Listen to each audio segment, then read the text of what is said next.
C'est un tracteur qui fait 180 chevaux, mais il a le poids d'un 230 chevaux. Il fait le même poids que mon Puma ou mon Fendt 724. Bon, dans l'ensemble, c'est un bon tracteur. Par rapport à mes habitudes, d'habitude je tourne avec 230 chevaux, donc sans qu'il y ait un peu moins de puissance pour 180, mais il a l'accroche et la puissance. On sent qu'il a la niaque. Peut-être un petit peu moins au transport. Donc un petit peu plus mou sur la route. Quelques petits points à revoir, petits points esthétiques ou fonctionnalité. La cabine est un peu petite. Sinon la cabine est très silencieuse.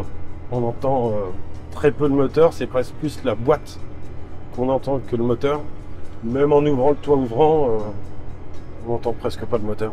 Sur la version qui a été prêtée, la cabine est suspendue pneumatiquement. Il fait très bien son boulot par rapport à des concurrents qui sont en pneumatique 3 points. Les codes couleurs utilisés par la marque, tout ce qui est vert, c'est ce qui est relevage, orange, c'est tout ce qui est boîte de vitesse, et bleu, hydraulique. Ça permet quand même de s'y retrouver un peu plus facilement quand on cherche les fonctions.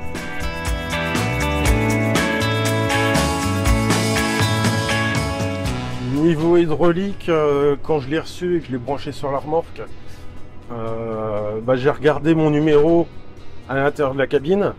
Je suis arrivé dehors, il n'y a pas de numéro, il y a des couleurs.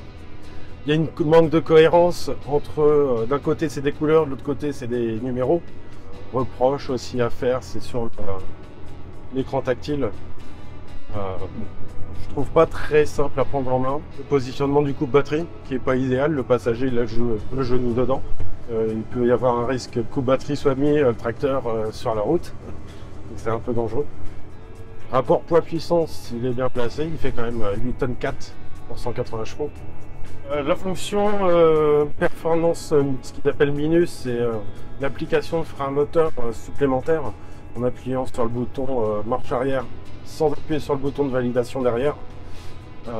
Ça apporte vraiment un frein moteur supplémentaire, on le sent bien. Ce qui est entretien autour du moteur, la jauge à huile et le moteur est accessible rapidement et facilement.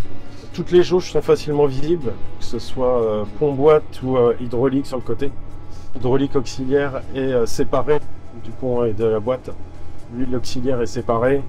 Donc pour moi là-dessus c'est un bon point non négligeable à prendre en compte. L'ouverture de capot se fait avec un outil. Il faut un outil, un tournevis. Bon, puis appuyer sur le loquet pour l'ouvrir. Il aurait été bien que ce soit un bouton qu'on peut verrouiller à la clé, mais là sans outil, si on n'a pas de tournevis sur soi, on ouvre le capot.